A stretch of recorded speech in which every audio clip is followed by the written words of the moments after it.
Nos 10 dias que eu passei no hospital acompanhando meu filho e minha esposa que estavam internados, a pior coisa foi ter que compartilhar o quarto com uma mulher que me forçou a assistir a novela das 7, Dona de Mim, a novela das 9, Vale Tudo, numa TV do hospital que só transmite novela ruim e sífilis. É claro, quando eu digo que essa foi a pior parte de estar no hospital, tô sendo irônico. A comida daquele lugar era muito ruim. E tem a internação da minha esposa e do meu filho.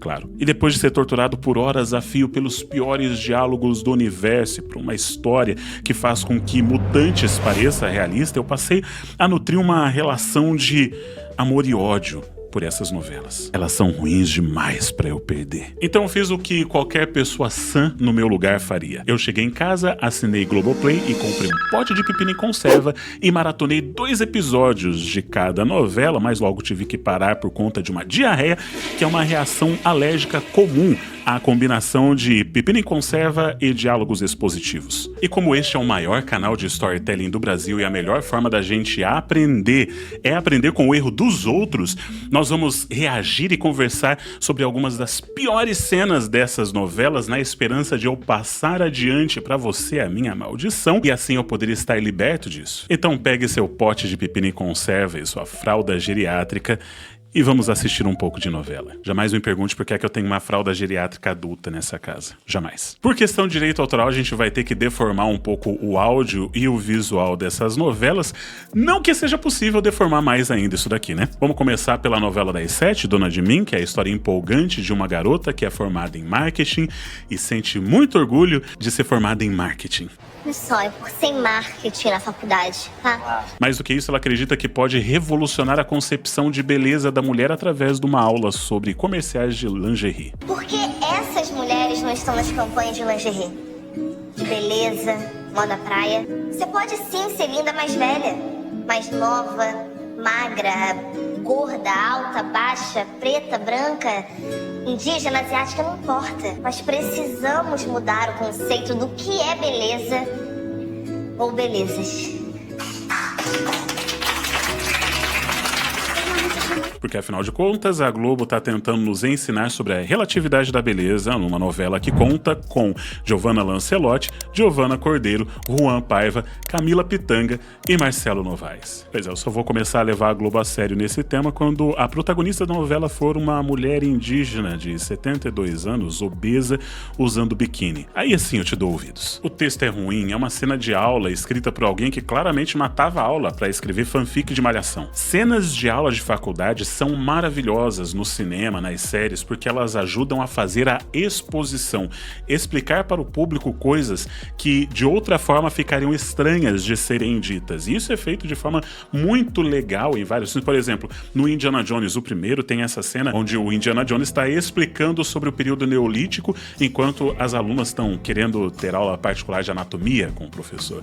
A explicação que ele dá naquele momento é a exposição que o público precisa para entender quem é esse personagem e sua expertise. Ou como, por exemplo, o filme Lucy, que é ruim, mas comparado com essas novelas, continua sendo ruim. Só que ele, pelo menos, ele não vai te dar diarreia. Quando o professor Norman tá dando uma aula sobre o uso do cérebro, ele fornece ilustrações interessantes, informação nova para o público e te deixa curioso. Mas novela não tá nem aí pra exposição, narrativa, pra que a percepção do público, pra deixar sutileza, nada disso. Ela quer diretamente pregar uma mensagem, dizer de forma direta as coisas. E você vai ver como que isso ficou muito evidente na novela Vale Tudo, que não tá valendo nada. É claro que agora tem uma onda de ódio coletivo, porque o hype negativo é um negócio que existe, né? Então, se você passa a odiar coletivamente algo, raramente você vai ver pessoas se levantando para defender essa novela, apesar dos pontos positivos que ela possa vir a ter, e ela tem. Tem alguns personagens que são bem legais nessa novela, engraçados muitas vezes, mas os pontos negativos eles acabaram se sobressaindo a ponto de gerar uma onda negativa com relação a essa novela, mas não é sem culpa. A novela fez por merecer, e tem muita coisa errada aqui. Vale Tudo foi reescrita e está sendo estragada por Manuela Dias, e é uma das novelas mais icônicas da história da Globo, que foi relançada justamente para celebrar os 60 anos da emissora. Teve gente reclamando da mudança de cor dos personagens, mas diferente da minha mãe, que até hoje fica chateada com a mudança de cor do Michael Jackson, não tô nem aí contanto que a qualidade seja boa. Mas não não é. Essa reportagem cita uma frase da Manuela Dias dizendo o seguinte: tudo é política, o que a gente come é política, o que a gente veste é política, e a novela, sem dúvida, é uma novela política como todas as outras. Ok.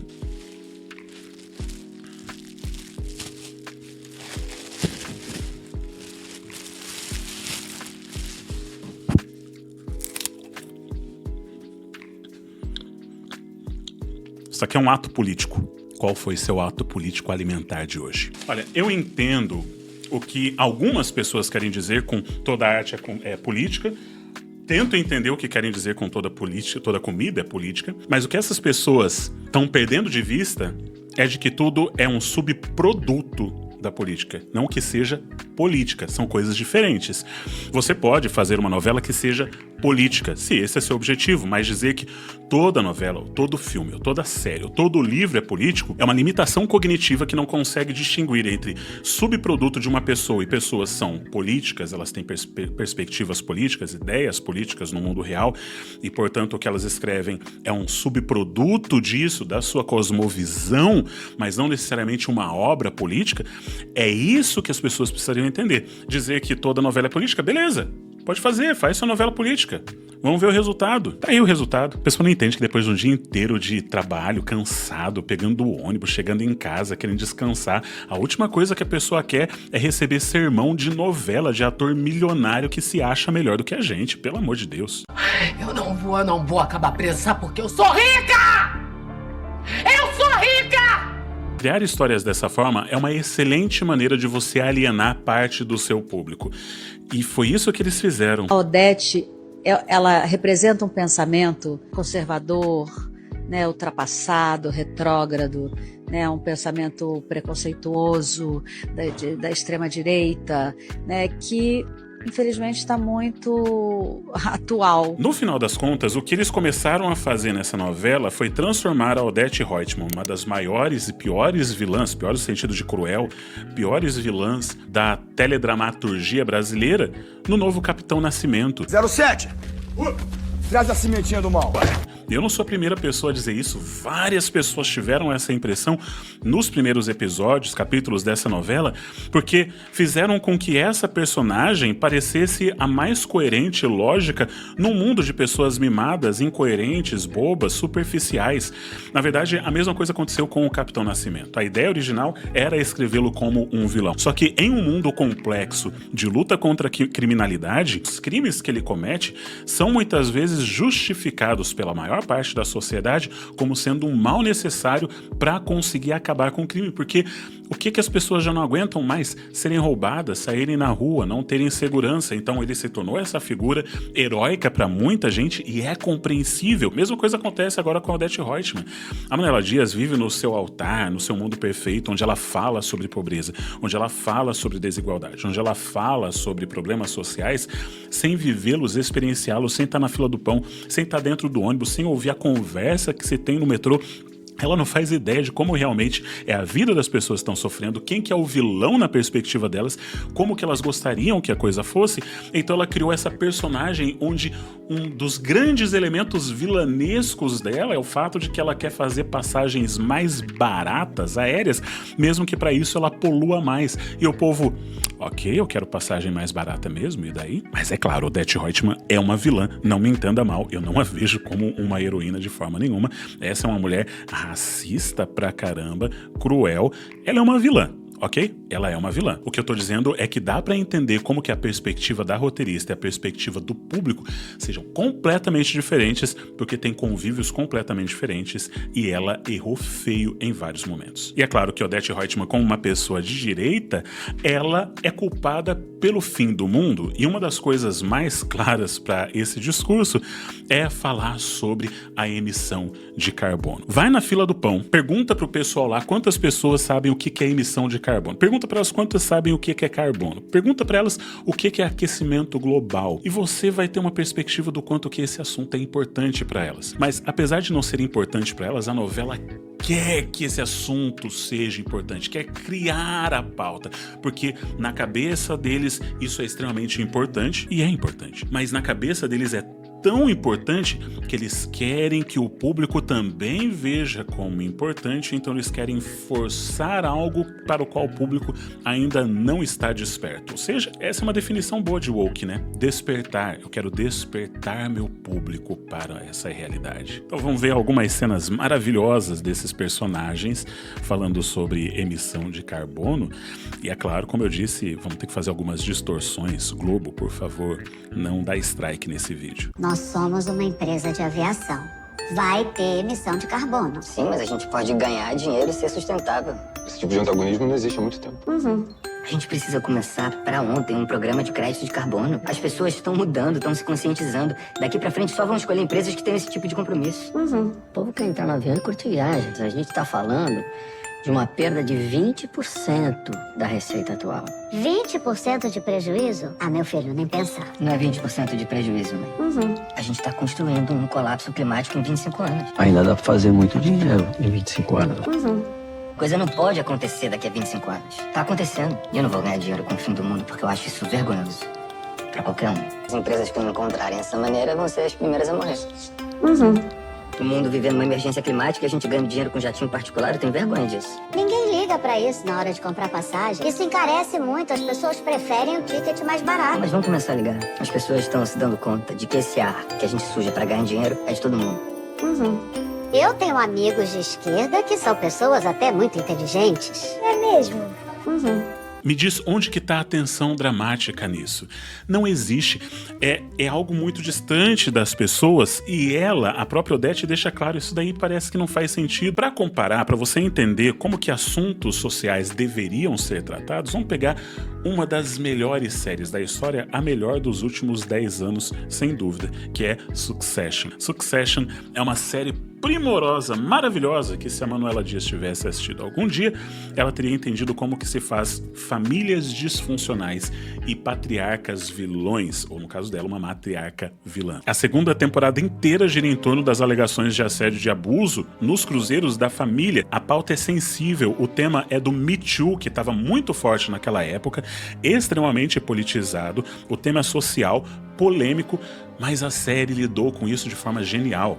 A tensão para tentar acobertar os erros, as conspirações, os jogos de poder, o drama da relação da família, tudo isso deu a essa temporada um poder narrativo que vale tudo, nunca teve e nunca terá. O público não quer ouvir um discurso, uma aula da boca do personagem, o público quer ver o impacto, as ações, as reações, as relações. O que tinha mais incrível em Logan Roy, que é o vilão de Succession, é que ele é esse patriarca, esse homem que, assim como Odette Roitman, saiu do zero, construiu uma fortuna, ficou rico pra caramba, bilionário, só que agora ele tem vários filhos que são incompetentes pra caramba e querem se aproveitar da fortuna dele, querem assumir posição de liderança, mas claramente não estão preparados pra isso, e ele tem que lidar com vários parasitas, pessoas que estão ao seu redor apenas pra sugar dinheiro. Então, num primeiro momento, você fala, pô, eu entendo o Logan. Só que depois você vai vendo como que esse cara age, você fica com ódio dele.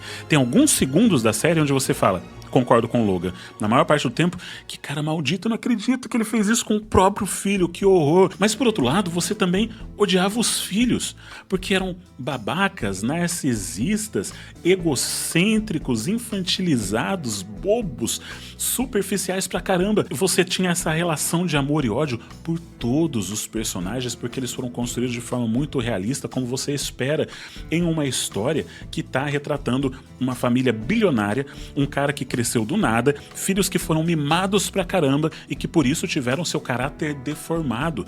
É assim que se constrói uma boa história sobre família disfuncional e um líder muito cruel. Então Vale Tudo tem todos os ingredientes para fazer isso e, novamente, o problema não é você tratar de um tema social, é como você faz.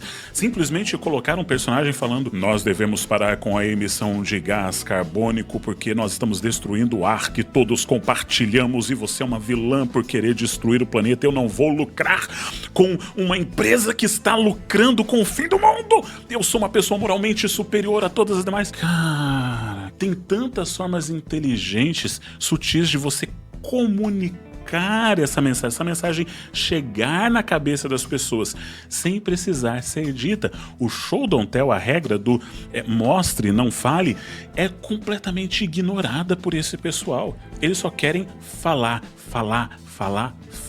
É discurso o tempo todo. É claro que existe uma coisa também que é bem chata quando a gente pensa, que é o público-alvo que eles tentam atingir. Eles acham que é um público-alvo mais ignorante, pessoas que não têm capacidade de entender sutilezas, e como eles querem deixar a mensagem muito clara, eles têm que escancarar, têm que deixar muito explícito no diálogo para que as pessoas entendam realmente sobre o que está sendo falado. Aliás, os diálogos dessa série são os piores e mais absurdos. Por exemplo, essa cena. Ou você acha que não tem mais lugar para beleza nesse mundo? Heleninha, você bebeu? É sério? Você bebeu? Você bebeu? Não, ela tá com um uísque na mão, falando todo torto, porque ela tá com um aneurisma cerebral e tá tratando isso com guaranaquate. Ai, você bebeu. É claro que novela da Globo sempre foi muito política, não tem nem o que discutir com relação a isso, mas pelo menos parecia que as novelas de antigamente conseguiam entreter melhor do que as de atualmente. Por isso que as pessoas estão assistindo mais doramas do que novela. O público é o mesmo, mas pelo menos os doramas não estão tentando pregar pra você, eles só querem contar uma história sobre uma mulher que vê cheiros alienígena ou homens que são transformados em goblins. Enfim, se você quer explorar um pouquinho mais sobre por que as novelas estão morrendo, tem esse vídeo aqui que eu fiz. Um forte abraço e arrivederci.